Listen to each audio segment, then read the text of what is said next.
On June 17, 2026, a man most Americans have never heard of stood at a podium in Shanghai and quietly drew a line that changes the global financial system. His name is He Lifeng.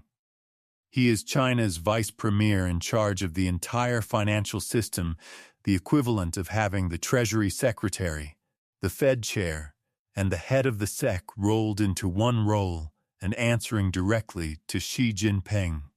What he said was 27 words. Those 27 words are the most important sentence spoken in geopolitics this year, and almost nobody in the American press covered them. Here is what he said: "We don't stir up trouble, but we're absolutely not afraid of it." That sentence was not a warning. It was a declaration backed by a specific legal action that will rewrite how the United States uses financial sanctions for the next decade. Beat one who spoke, and why that matters more than what he said here is the thing. He Lifeng does not give casual speeches. He is not a commentator.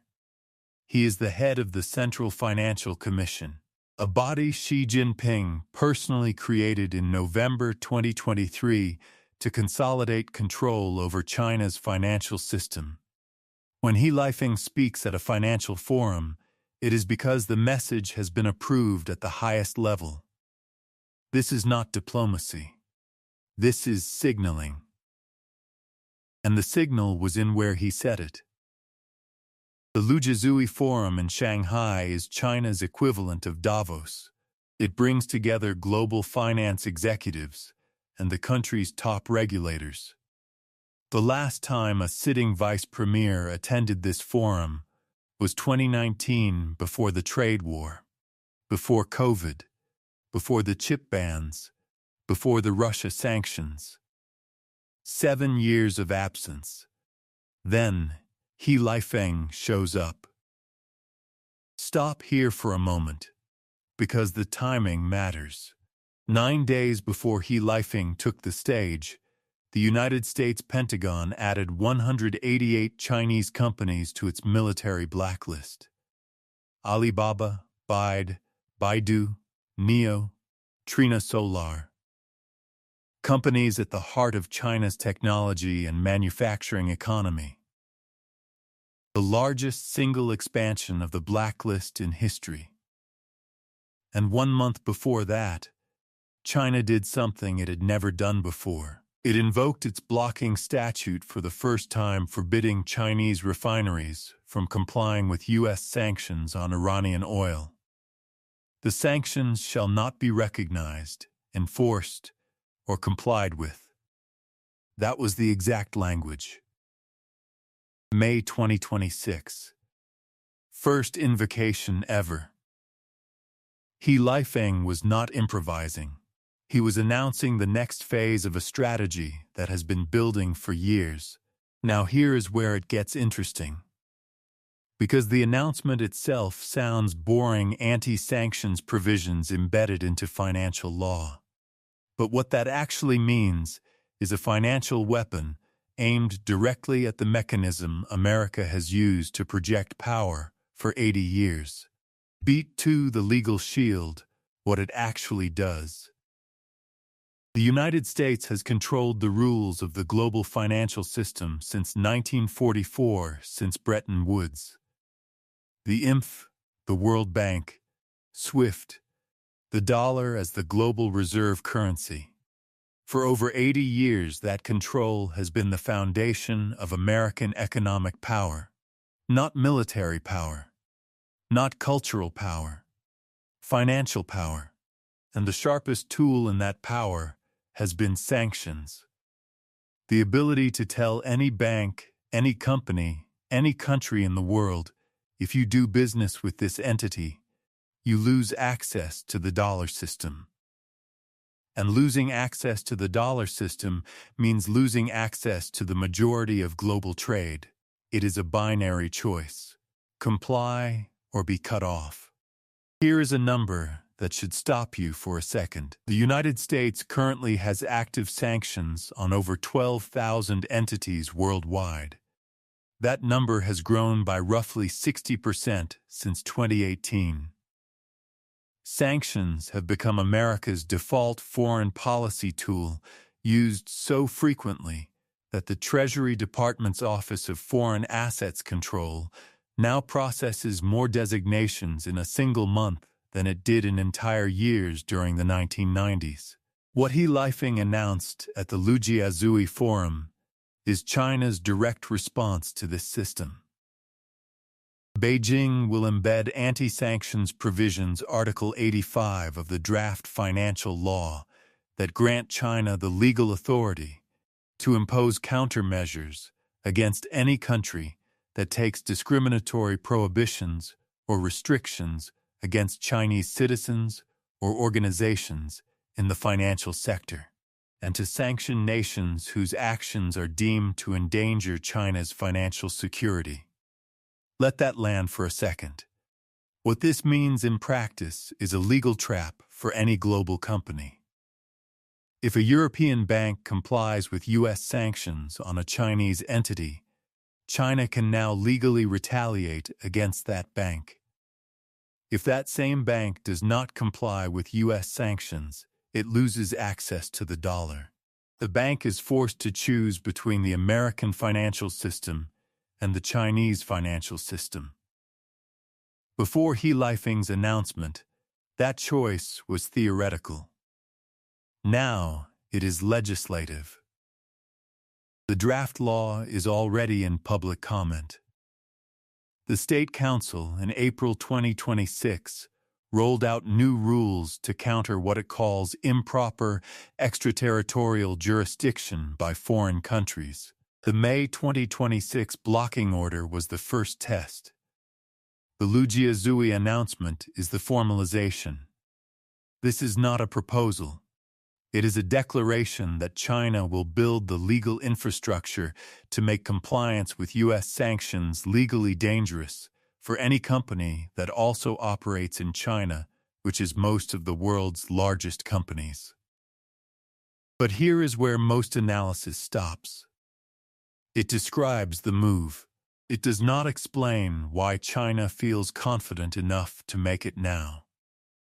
And the why is the part that should actually worry you. Beat 3. The escape route. Why China feels ready. China has been quietly building a parallel financial system for years. Not in response to one speech or one sanctions round. In response to a pattern that Beijing recognized as an existential threat. The pattern started in 2018.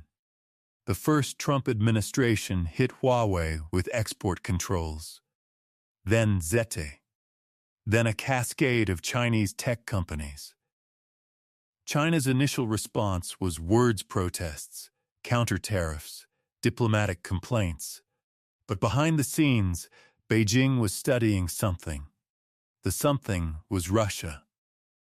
In February 2022, when Russia invaded Ukraine, the United States and Europe froze approximately $300 billion in Russian central bank reserves. $210 billion of it was held in Europe. The freeze was immediate. The message was unmistakable. If you are a country that keeps reserves in dollars or euros, those reserves can be seized the moment your foreign policy diverges from Washington's. Brookings confirmed the figure, $300 to $330 billion. Courthouse News confirmed the European share. This was not a targeted sanction against a company.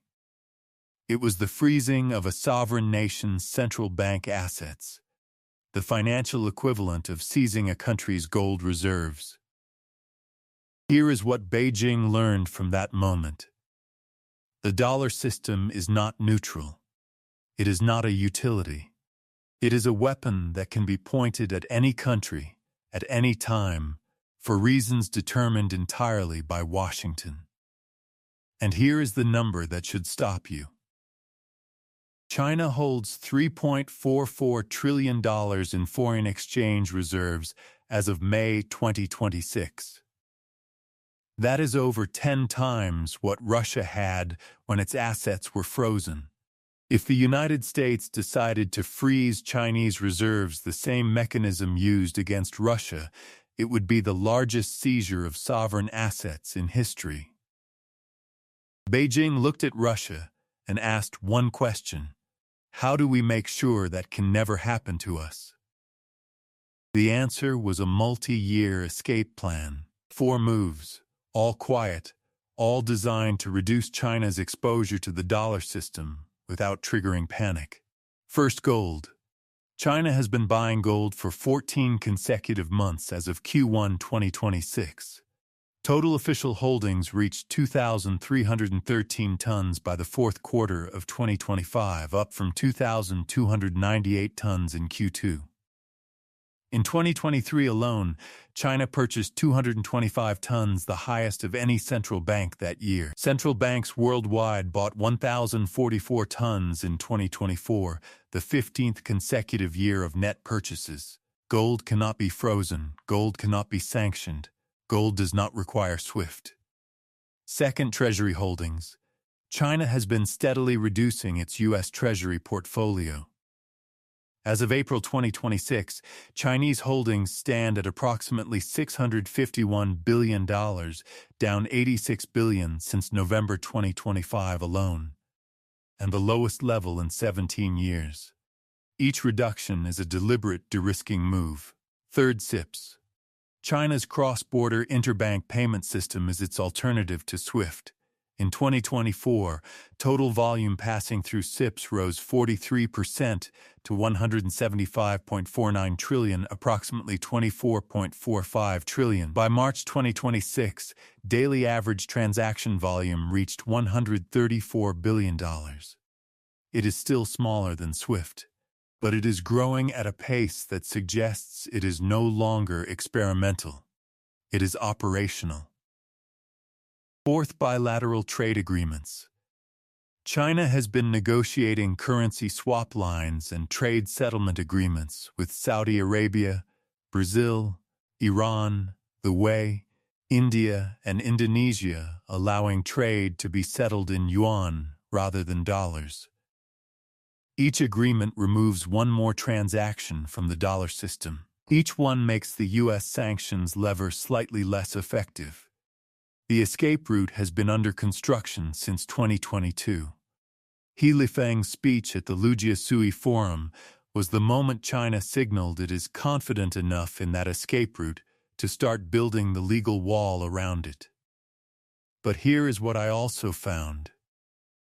Because it would be dishonest to frame this as a clean break, the reality is messier and more dangerous than either side wants to admit. Beat 4, the uncomfortable detail in the middle. In late 2025 and early 2026, the United States passed new secondary sanctions targeting Chinese banks accused of facilitating Russian trade. The sanctions forced several Chinese regional banks to halt settlements with Russia entirely. According to a CEPA analysis from April 2026, 2 regional Chinese banks were eventually removed from the sanctions list in 2026, but only after they had already cut all Russian ties. This is the detail most people miss. The United States has been escalating sanctions on China's financial system. At the same time, China has been building its legal shield. It is a feedback loop. Each side's defensive move is interpreted by the other as offensive. Each escalation produces a counter-escalation. And the casualties are not in Washington or Beijing. They are in Frankfurt, London, and Paris. European banks Deutsche Bank, BNP Paribas, and others now face an impossible compliance environment. Under U.S. law, they must comply with American sanctions or lose dollar access. Under China's incoming financial law, they must not comply with sanctions that Beijing deems discriminatory or face Chinese countermeasures. They cannot satisfy both. They cannot ignore either.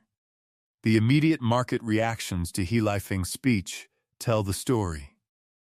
The yuan strengthened on the day of the announcement. Chinese bank stocks ticked up in Hong Kong. Gold jumped. U.S. Treasury yields wobbled. The Chinese stock market stayed calm, which is the most telling signal of all. It means domestic investors already knew this was coming. The Lujiazui Forum was the public reveal, not the decision point. Washington's response was messy. The Treasury Department issued a statement saying it was reviewing the announcement. The State Department called it concerning. Senators called it economic warfare on one hand and a sign of confusion on the other. There is no unified American response because there is no unified American strategy. For 10 years, the U.S. approach to China has been reactive sanctions, blacklists, export controls without a coherent framework for what the end state is supposed to look like. Russia, predictably, praised the move. Iran and North Korea applauded. Saudi Arabia, Brazil, the way, India, Indonesia, the countries watching most closely, said nothing publicly. But each of them holds dollar reserves. Each of them has now watched the United States freeze Russian assets and China build a legal shield against that same mechanism. Each of them is quietly asking the same question: whose system is safer to operate inside? Now zoom out entirely. Because this is not about China, it is about the system itself. Beat 5. What this actually means: the United States built the global financial system. It set the rules. It controls the infrastructure. It maintains the reserve currency. For 80 years, every country that wanted to participate in global trade had to operate inside that system and accept that the system's operator could change the rules at any time. That arrangement worked because the operator was trusted. The dollar was stable. The system was open. The rules were predictable. Sanctions broke that trust. Not because sanctions are illegitimate, some are entirely justified, but because the frequency, the scope, and the unilateral nature of sanctions over the past decade have made the system itself feel like a trap. When you freeze $300 billion in sovereign reserves, you do not just punish Russia. You tell every country holding dollars that those dollars are conditional. China heard that message, and China has $3.44 trillion in reserves. That is not a number you leave exposed to a system that has demonstrated it can freeze you out overnight. What He Lifeng announced at the Lujiazui Forum is not the end of the dollar. It is the beginning of a parallel System 1 with its own clearing infrastructure, its own legal framework, Metal 85, its own settlement agreements, and its own backing asset. That system does not need to replace the dollar to change everything. It only needs to exist as a credible alternative. Because the moment a credible alternative exists, every country in the world stops operating inside one system and starts hedging between two. And hedging between two systems means the U.S. sanctions lever gets shorter every day. Empires do not fall in a day. They fall in moments nobody pays attention to. A vice premier walks to a podium in Shanghai. He says 27 words. The American press barely covers it. The markets shrug. Life goes on. But underneath the surface, The legal infrastructure is being written. The clearing systems are being built. The gold is being stacked. The treasury bonds are being sold. The bilateral agreements are being signed. And every one of those moves is irreversible. The question worth sitting with tonight is not whether China's financial shield will work. It is whether the system America built, the system that has held the world together for 80 years, can survive the moment someone builds a door out of it.